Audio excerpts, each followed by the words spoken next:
안녕하세요. 전남대학교 5.18 연구소 전임연구원 박경섭이라고 합니다. 오늘 제가 할 이야기는요, 광주 공동체와 마을을 만드는 것이라는 내용으로 강연을 할 예정입니다.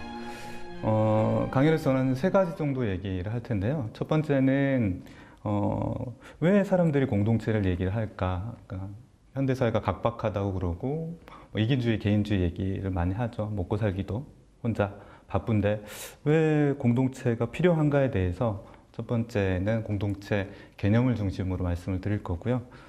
두 번째는 이런 공동체가 대체 우리가 80년 5월에 당시 항쟁에 대해서 공동체라는 표현을 쓰는데 그런 공동체로부터 그러니까 5월의 공동체로부터 배울 것이 어떤 것이 있을까에 관한 내용이고요. 세 번째는 그러면 우리가 지금 만들고 있고 만들려고 하는 공동체는 어떤 것이고 또 어떤 방향으로 나아가야 할 것인가에 대해서 말씀을 드릴까 합니다. 첫 번째, 왜 공동체일까라고 하는 거는요. 그러니까 현대사회 여러 가지 문제들이 있죠. 그러니까 복지라든가 일자리 문제라든가 불평등 문제라든가 건강 문제라든가 여러 가지 문제들이 있는데 보통 이 문제들을 해결하는 주체는 방법은 국가가 해결을 하거나 아니면은 시장에 맡기거나 그런 얘기들을 해왔었죠. 근데 최근에는 아마 이 사회 문제를 해결하는 내지는 이런 불평등 문제, 도시 문제를 해결하는 주체로 사회를 얘기하기 시작했습니다. 근데 최근에 또 이 사회도 뭔가 부족한지 이런 여러 가지 문제들을 해결하는데 공동체가 중요한 해법이 아닌가 하는 얘기들이 나오기 시작을 했고요. 특히 2000년 이후에는 마을 공동체 만들기 사업을 국가나 이제 지방자치단체가 지원을 하면서 곳곳에서 이제 공동체, 마을, 또 마을 만들기 얘기를 많이 들을 수가 있습니다. 그런데 복지 문제나 건강 문제를 과연 마을에서 공동체에서 해결할 수 있는 걸까라는 또 의구심도 있죠.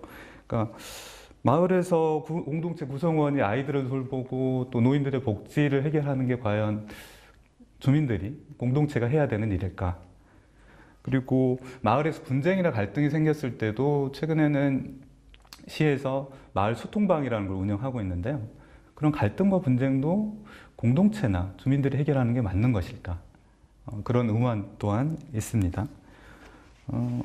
그리고 최근에 어쨌든 공동체란 말을 여러 가지 형태로 얘기를 하는데 사실은 공동체에 관한 얘기는 지금 사람들이 먹고 살기 바쁜 문제, 그리고 자기 몸 하나 건사하기 힘든 문제, 그리고 언제 또 직장에 해고될지, 또 언제 일자리를 또 갖게 될지 그런 고민들하고 사실은 좀 맞닿아 있다고 할 수 있을 것 같습니다.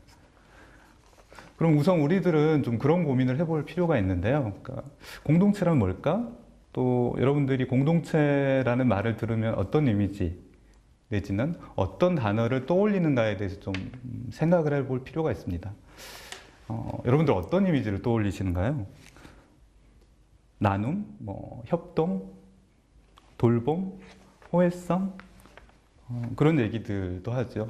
아마도 사람들이 공동체 하면 가장 먼저 떠올리는 거는 뭔가 정겨운 시골 마을에 관한 이미지가 아닐까 싶은데요.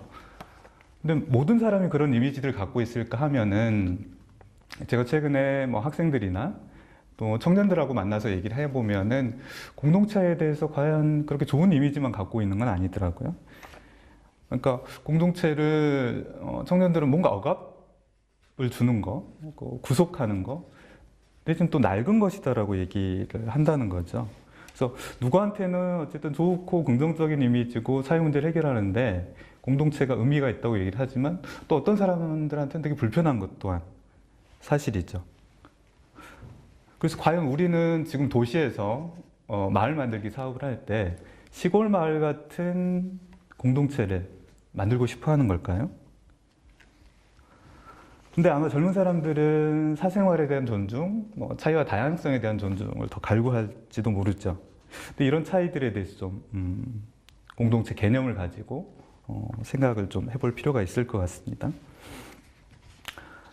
공동체는 아마 사전적 의미, 일단 어휘를 좀 살펴보는 게 도움이 될 것 같은데요. 공동체란 표현은 한자어권에서 영어의 커뮤니티를 번역하면서 공동체라는 한자어를 사용해서 표현을 했고요. 그럼 영어의 이 커뮤니티는 어디에서 왔냐 하면은 라틴어의 코뮤니타스라는 말에서 왔습니다. 그리고 이 코뮤니타스라는 말은 라틴어의 쿰과 무누스의 결합어인데요. 쿰은 아마 예상하시다시피 함께 한다는 거, 영어의 투게더의 의미고요. 무누스는 좀 재밌는 게 이게 크게는 두 가지 뜻이 있는데 첫 번째는 선물이라는 뜻이고 아마 두 번째 정도는 의무라는 뜻이 있거든요. 의무나 책무를 얘기할 때도 무누스라는 표현을 씁니다. 그러니까 어원상으로 살펴보면은 공동체라는 말은 그러니까 누구한테 선물을 주는 것인데 보통 제가 이제 인류학 전공인데 인류학에서는 이 선물 누구한테 주는 것에 대해서 연구를 할 때 항상 의무와 함께 얘기를 합니다. 그러니까 선물이라고 하는 거는 주어야 될 의무가 있고 또 받아야 될 의무가 있고 되갚아야 될 의무가 있는 거죠. 그래서 이런 어원적인 의미로 따져보면은 공동체라는 표현은 그러니까 빚관계라는 거죠. 같이 나누어지는 것을 되갚아야 되는 거. 그래서 선물을 주고받는 의무체계 속에 항상 공동체라는 것은 존재하기 마련이라고 생각을 합니다. 근데 이런 어원적인 의미의 공동체하고 지금 우리가 조금 전에 말씀드렸던 시골 마을하고 연결시켜 보면 어떨까요? 시골 마을은 사람들을 돕고 나누고 베푸는 게 일상적인 것이죠. 근데 그런 일상적인 것이 내가 남을 도와야 되겠다는 생각으로 그럴까요? 아마도 그렇지 않을 거라고 저는 생각을 합니다. 그러니까 남을 도와야 된다라는 생각 때문이라기보다는 그렇게 살아왔으니까 그런 의무감을 사실은 내면화되어 있기 때문에 돕는다는 거죠. 근데 도시에 사는 사람들이 시골 사는 어르신들처럼 의무감을 갖고 있는 걸까요? 그런 걸 기대하기는 좀 힘들지 않을까 싶습니다. 그러면 우리는 어떤 공동체를 이야기해야 될까? 고민이 좀 필요하지 않을까 싶습니다. 그래서 공동체라는 말은 우리가 앞서 말씀드렸던 것처럼 없었던 말은 아니죠. 물론 외래어이긴 하지만 아마 공동체나 커뮤니티라는 말을 번역하면서 공동체라는 표현을 썼으니까 오랫동안 사용을 해왔을 텐데 왜 이 공동체라는 개념이 새삼 중요해졌고 자주 쓰게 되고 언제 중요해졌을까를 좀 따져볼 필요가 있을 것 같습니다. 조금 이제 사회과학에서 일반적으로 얘기하자면은 공동체란 표현은 전근대 사회에서 근대 사회로 이행할 때 그런 이행을 설명할 때 주로 이야기가 됐었죠. 그래서 아마 유명한 사회학자인 테니스가 테니에스라고 얘기를 하는데요. 게마인샤프트와 게젤샤프트라는 표현을 쓰면서 전근대 사회를 소위 얘기하는 게마인샤프트, 공동체라는 표현을 썼었고 게젤샤프트는 보통 번역을 할 때는 이익사회라는 표현을 쓰는데요. 근데 좀 흥미로운 것 중에 하나는 영어에서는 이 게젤샤프트를 소사이어티로 번역을 합니다. 이익사회라고는 하지만 사실 사회라는 표현이 있죠. 근데 문제는 이 커뮤니티라고 하는 거, 게마인샤프트라고 하는 공동체가 사실은 없어지면서 사라지면서 소사이어티, 근대사회가 등장을 한 거죠. 그래서 사회가 등장을 했다는 얘기는 공동체가 해체됐다는 얘기는 전근대 사회의 속박이나 억압으로부터 풀려났다는 의미라는 거죠. 그러니까 공동체적 세계관 습속으로부터 자유로운 개인들이 등장을 하고 보통 서구 사회과학에서는 그런 자유로운 개인들이 계약이나 협의나 협상을 통해서 사회를 만들었다고 얘기를 한다는 거죠. 그래서 공동체적 질서가 사실은 녹아내리는 것이 근대 사회가 되어가는 과정이었다는 거죠. 그래서 그런 근대 사회 이념을 표현하는 말이 모더니즘이라는 표현입니다. 그래서 이 모더니즘을 아마도 한마디로 표현을 하자면은 특히 마샬 버만이라는 문해이론가가 쓴 책의 제목을 들여다보면 좀 쉽게 이해할 수 있을 것 같은데요. 마샬 버만은 그런 책을 썼습니다. 견고한 모든 것은 대기 속에 녹아버린다. 이때 견고한 것은 소위 얘기하는 공동체일 수가 있는 거죠. 과거의 질서, 신분제 질서, 능력이 아니라 세습된 지위들, 이런 구제도들이 녹아져 내린다. 이게 바로 근대성이라는 표현을 썼다는 거죠. 여기에 덧붙여서 지그문트 바우만이라는 학자는 액체 근대라는 표현을 씁니다. 영어로는 리퀴드 모더니티라는 표현을 쓸 텐데요. 그래서 바우만은 오늘날 우리가 이렇게 불안정하고 유동적인 삶을 사는 이유는 이전 구시대의 질서나 습속들이 흐물흐물해지고 녹아내렸기 때문에 우리는 상대적으로 자유를 찾게 됐고, 그로 인해서 지금 우리 시대는 사실 액체 근대 시대라고 얘기를 합니다. 그래서 이 액체 근대라고 하는 것은 또 다른 식으로 표현하면 인간의 자유가 확장됐다는 표현이기도 하다라는 거죠. 그래서 바우만 같은 학자들은 그렇게 얘기를 합니다. 액체 근대는 공동체를 잃어버린 것하고 마치 동전의 양면의 관계에 있다는 거죠. 그런데 우리는 다시 공동체를 만들려고 합니다. 왜? 액체 근대 시대의 고통 중에 하나는 사람들이 이전에 기댔던 가치, 제도, 습속 이런 것들이 녹아져 없어지게 되면 우리는 불안해하죠. 흔들리고 정체성에 있어서 특히 심각한 불안들이 생겨나죠. 특히 신자유주의 시대에는 그런 표현들을 많이 쓰죠. 우리는 위기를 등에 맞대고 있는 시대에 살고 있다. 위기가 상수다. 그래서 아시다시피 특히 한국은 1997년 IMF 이후에 계속해서 신자유주의 정책을 몸소 체험해 왔었죠. 그러니까 민영화라든가 구조조정 이름이란 하에 유연화라든가 규제 철폐, 자본시장 개방.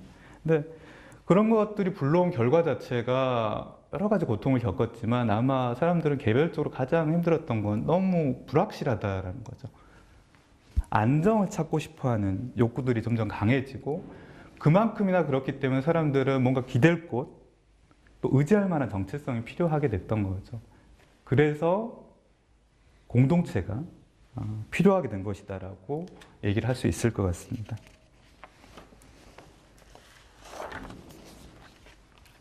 근데 이 공동체라고 하는 게 그럼 지금 현대사회 문제를 해결할 수 있는 중요한 해법일까? 하나의 답이 될 수 있을까? 근데 이런 공동체들에 대해서 많이 주장을 했던 사람들을 서구에서는 이제 80년대 공동체주의자들이 있습니다. 특히 자유주의를 공격을 하면서 공동체주의자들이 등장을 했는데, 근데 이 좀 전에 말씀드렸던 그런 공동체가 필요하고 공동체가 사회 문제를 해결할 수 있다라는 공동체주의자들에 대해서 만만치 않은 비판들이 있었습니다. 특히 아마 자유주의자들이 제일 먼저 그런 얘기를 했을 텐데요. 공동체라고 하는 거는 자유를 억압하고 편협성을 조장할 수가 있다는 거죠. 일종의 공동체는 또 하나의 족쇄가 될 수 있다는 비판이 있습니다. 그리고 바우만, 좀 전에 말씀드렸던 지그문트 바우만 또한 공동체에 대해서 이야기를 할 때, 물론 이제 바우만은 자유주의자냐 공동체주의자냐 이렇게 딱 부러지게 얘기를 할 수는 없지만 바우만 또한 비슷한 얘기들을 해요. 공동체에는 역설이 있는데 공동체주의자를 공동체를 얘기하고 이게 필요하고 선한 것이다라고 얘기를 하지만 구체적인 그림이 없다는 거죠.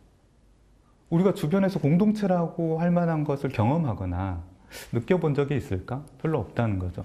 그렇다면 우리는 공동체를 새로 만들어야 할 텐데, 또 공동체주의자들은 개인에 대해서 개인주의나 이기주의, 개인의 이기심이 사회를 좀 더 낫게 만들이라고 생각을 하지 않거든요. 근데 문제는 공동체가 지금은 없기 때문에 공동체를 만들어야 한다면 이 또한 개인들의 선택에 의존할 수밖에 없다는 거죠. 개인이라는 표현을 공동체주의자는 별로 좋아하지 않지만 역설적이게도 개인의 선택, 개인들의 의지, 개인들의 행동이 아니고서는 우리가 공동체를 만들 수가 없다라는 거죠. 그렇기 때문에 필리페 코엔 같은 학자는 그렇게 얘기를 해요. 공동체를 이야기하는 사람들이 공동체를 이야기하는데 자기가 들어보면 이게 약간 감옥 같다. 정신병동 아니냐, 고아원 아니냐 이런 얘기를 하죠. 왜 그런 얘기를 하냐면은 자유주의 입장하고 좀 비슷할 수 있는데요. 공동체주의자들 한 번도 자유나 해방의 가능성을 얘기해 본 적이 없다라는 거예요. 항상 공동체주의자는 안전에 대해서 얘기를 해왔다는 거죠. 그래서 모르겠습니다. 이상적인 얘기일 수는 있겠지만 그럼 자유하고 안전이 같이 갈 수는 없을까? 이게 이상적인 걸까? 생각보다 가까이에 이 해답이 있습니다. 그게 바로 1980년 5월 광주라고 저는 생각을 합니다. 광주하고 공동체 얘기를 하면 광주 공동체라는 표현도 썼었죠, 우리가. 어떤 이미지가 떠오르시나요? 주먹밥? 헌혈? 근데 아마 사회과학을 공부한 사람이라면은 절대 공동체라는 표현을, 그런 단어를 떠올리지 않을까 싶습니다. 5.18 연구에서 많은 사람들이 인정하는 가장 중요한 책 중에 하나인 최정훈 교수의 5월의 사회과학이라는 책에서, 최정훈 교수는 많은 사람들이 5.18에 대해서 얘기를 하지만 어떻게 그런 막대한 공수부대 폭력 앞에서 사람들이 맞서 싸울 수 있었을까? 저항하고 항쟁하면서 어떻게 공수부대를 광주에서 몰아낼 수가 있었을까? 어떻게 승리할 수 있었을까? 이거를 사실은 설명하는 것이 사실 상당히 중요한 문제라고 얘기를 합니다.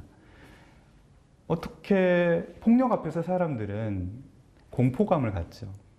그래서 공수부대는 일종의 폭력극장, 말도 안 되는, 말도 형용할 수도 없는 폭력을 썼고 사람들은 어마어마한 공포를 느꼈죠. 그래서 지극히 정상적인 상황이라면 사람들은 도망가야 맞는 거죠. 근데 광주는 총칼로 무장한 군인들 앞에서 도망가지 않고 계속 싸웠다는 거예요.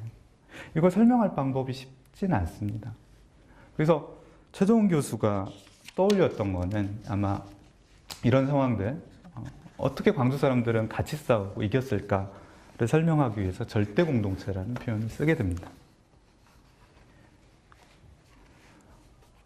그래서 절대 공동체를 설명하는 최정훈 교수의 문장을 좀 살펴보면요. 최정훈 교수는 이렇게 쓰고 있습니다.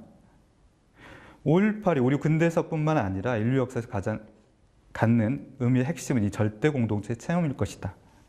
그곳에는 사유재산도 없었고 목숨도 내 것 내 것이 따로 없었고 시간 또한 흐르지 않았다. 그곳에는 중생의 모든 분별심이 사라지고 개인들은 융합되어 하나로 존재했고 공포와 환희가 하나로 얽혀졌다. 이 표현을 들으면은 뭔가 시적인 것들이 있죠. 근데 아마 이렇게밖에는 표현할 수 없었을 거라고 생각을 해요. 왜냐하면 당시 항쟁에 참여했었던 분들 얘기를 들어보면은 어떻게 싸울 수 있었고 어떻게 이겨낼 수 있었는가? 자기 목숨이나 생명이 위험한 줄 알면도 불구하고 어떻게 싸울 수 있었는가 얘기를 들어보면은 의외로 별다른 얘기가 나오질 않습니다. 그래서 사람들은 혼자서는 안 될 싸움일 수밖에 없었다. 혼자서는 이길 수도 없는 싸움이었고, 그래서 체험했었던 많은 사람들이, 시민분들도 마찬가지지만 되게 꿈 같았다라고 얘기를 해요. 같이 싸우고 같이 이겼던 과정이 너무 신기하고 꿈 같았다. 그리고 그때를 또 표현하는 사람들이, 많은 사람들이 자기를 설명하는 방식, 제정신이 아니었다라는 표현을 써요. 그 표현이 뭘까? 왜 제정신이 아니었을까? 사실 그런 것들을 설명하는 것이 지금 우리가 5월 정신을 계승하는 거라고 생각을 합니다. 그리고 같이 애국가를 부르면서 많은 사람들이 그렇게 얘기해요. 그러니까 목이 막히고 눈물이 나고 너무너무 기뻤다는 표현도 동시에 해요. 그러니까 무슨 슬프고 기쁜 거, 그게 한데 어우러졌고, 그래서 뭔가 전체적으로 하나 된 느낌을 갖게 됐다는 거죠. 그런 경험을 표현을 할 때 최정훈 교수가 썼던 표현이 절대 공동체라는 표현이 아닌가 싶습니다. 여전히 우리는 더 설명해야 되고 더 찾아야 될 것들이 많이 있겠죠.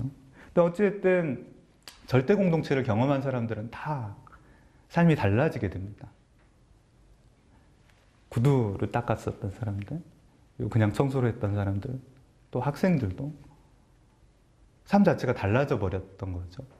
광주도 달라졌고 결국은 우리나라도 달라지게 만든 게 바로 5월의 공동체의 경험이고, 그래서 그 경험들 표현을 할 때 최정훈 교수가 또 그런 표현들을 써요. 그러니까 잠깐 읽어드리면은 사람들이 같이 모여서 죽음의 공포를 극복한 경험이라고 하는 것이 일종 해방이었다는 표현을 써요. 아까 제정신이 아니었다. 나로 갇혀있는 사람으로는 싸울 수도 없었기 때문에 내가 해방되면서 같이 싸웠기 때문에 이길 수 있었다는 거죠. 그래서 우리가 5월 광주의 공동체라고 하는 것을 배울 수 있는 거는 공동체는 사람을 변화시킬 수 있는 가능성을 항상 갖고 있다는 거죠. 또 하나는 아까 말씀드렸던 것처럼 공동체는 단순히 안전지향성의 문제가 아니라 서로 안전한 문제가 아니라 자유와 해방으로 나아갈 수 있는 공동체가 있다는 거고 그걸 보여준 것이 바로 5월의 광주였다라고 생각을 합니다. 그래서 제가 좀 주목한 책 중에 하나는 로버트 니스벳 신보수주의자의 대표자라고 얘기를 하죠. 로버트 니스벳의 공동체를 향한 추구라는 책입니다. 1953년에 쓰여진 책인데요. 이 책에서 니스벳은 그런 얘기를 해요. 그러니까 복지국가를 일종의 악이라고 규정을 하고요.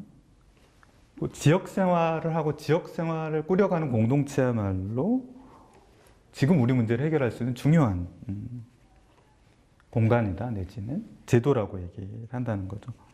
그래서 니스벳의 이 책은 소위 얘기한 신보수파의 성경 같은 책이 됐죠. 그래서 빈민들도 가난한 사람들도 스스로 공동체를 만들어서 노력하면 삶이 더 나아질 수 있다라고 얘기를 한 거죠.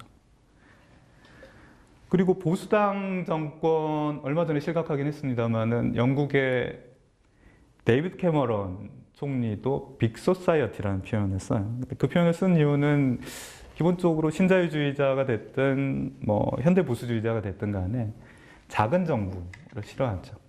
그래서 작은 정부가 아니라 큰 사회 얘기를 합니다. 이런 사람들은 특히 영국에서는 빅소사이어티 얘기를 하면서 지역 공동체 장점과 미덕을 강조를 하고 공동체에 살고 있는 내지는 공동체를 이루는 빈민들이나 가난한 사람들이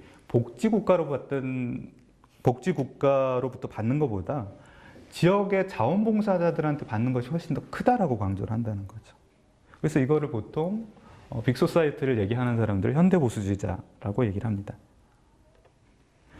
근데 이런 소위 얘기하는 현대보수주의자들 내지는 공동체주의적 보수주의자라고 부르는 사람들이 얘기하는 거하고 지금 마을 만들기하고 얼마나 비슷하고 또 얼마나 차이가 나는 걸까요? 이 공동체적 보수주의자들은 그런 얘기들을 합니다. 이 작은 공동체, 큰 사회를 구성하는 작은 공동체는 자립적이고 자율적일 수 있다라고 생각해요. 좀 더 열심히 노력하면, 자립하면 성공할 수 있다라고 얘기를 하는 거죠. 근데 여기에 비해서 소위 얘기하는 사회적으로 좌파인 사람들은 대단히 회의적으로 생각을 합니다. 왜냐하면 자본주의 사회에서 독립적인 경제 단위가 가능해? 온당한 비판이죠. 마을에서 자율적으로 뭔가를 만들고 생산하고 소비를 하는 게 가능할까? 그렇기 때문에 일종의 사회적 좌파가 고민하는 거는 공동체 운동이나 공동체 활동을 부정하는 것이 아니라 공동체라고 하는 것이 제대로 작동하기 위해서는 경제적 심장이 필요하다고 얘기를 하는 거죠. 경제적 심장이 내지는 사회적 경제에서 얘기를 하는 지역 순환 경제가 있어야 소위 얘기한 최소한의 자율성 내지는 자본주의 시스템하고 맞물리거나 그 속에서 살아남을 수 있는 가능성이 있다는 거죠. 그래서 조금 전에 말씀드렸던 공동체에 대한 개념, 또 공동체에 대한 비판들, 또 마을 만들기에 대한 회의적인 시각들 이런 것들을 검토해 보면은 저는 한 5가지 정도의 일종의 방향성, 마을 만들기, 공동체 만들기에 방향성이 있다라고 생각을 합니다. 그래서 첫 번째는 공동체 경제를 저는 만들어야 된다고 생각합니다. 좀 전에 말씀드렸던 것처럼 사회적 좌파가 생각했었던 공동체를 튼튼하게 뛰게 만들 수 있는 경제적 심장이 필요하다는 거죠. 그래서 타자를 위한 경제는 있다라고 하는 책에서는 공동체 경제를 여러 가지 방식으로 설명을 하는데요. 첫 번째는 다 함께 평등하고 훌륭하게 생존하자. 두 번째는 사회와 환경의 건강이 증진되는 방향으로 잉여를 분배하자. 세 번째는 우리뿐만 아니라 타인의 안녕을 위하는 방식으로 관계를 맺자. 네 번째는 지속 가능하게 소비하자. 다섯 번째는 우리의 공유재를 우리가 잘 보살펴야 된다. 여섯 번째는 미래 세대한테 투자를 하자. 그래서 이런 고려사항들을 중심으로 한 경제, 이윤 중심의 시장 경제가 아니라 이런 윤리적 고려사항을 중심으로 한 경제를 공동체 경제라고 부릅니다. 그래서 이런 공동체 경제를 우리가 상상하고 만드는 과정이 바로 공동체가 돼가는 과정일 수가 있다는 거죠. 두 번째는 공동체 토대를 침식하는 가장 중요한 사회 문제 중에 하나는 불평등과 차별입니다. 특히 로버트 퍼트넘이라는 나홀로 볼링이라는 책 때문에 아주 유명한 학자죠. 특히 사회적 자본의 여러 가지 데이터, 자료들을 통해서 훌륭하게 입증해낸 사람인데요. 로버트 퍼트넘은 그런 얘기를 합니다. 불평등이 확대되면 사회적 자본은 감소한다는 걸 입증을 하는 거죠. 그래서 부나 권력이 소수에게 집중되고 부와 권력이 격차가 생기면은 사람들의 참여의식이라든가 공동체로 통합되는 것 자체가 크게 훼손된다는 거죠. 그래서 물론 이제 불평등과 차별의 문제는 주민들만 해결할 수 있는 문제는 아니죠. 같이 좀 고민하고 해결해야 될 문제고 1차적으로 아마 동네에서 주민자치위원회에서 그 구성 자체를 민주적으로 하고 의사결정에 있어서도 차별이 없어야 된다. 그런 것에서부터 출발할 수 있지 않을까 생각을 합니다. 그리고 세 번째는 공적인 공간들을 만들고 유지하고 강화하는 것이 공동체의 토대가 된다고 생각을 합니다. 파커 파머라는 유명한 미국의 사회운동가는 그런 얘기를 하죠. 민주주의 사회의 뚜렷한 특징 중에 하나는 공적인 삶의 튼튼함이라고 얘기를 합니다. 그래서 그것 없이는, 공적인 삶이 없이는 민주주의 또한 없다라고, 지탱될 수 없다라고 얘기를 하는 거죠.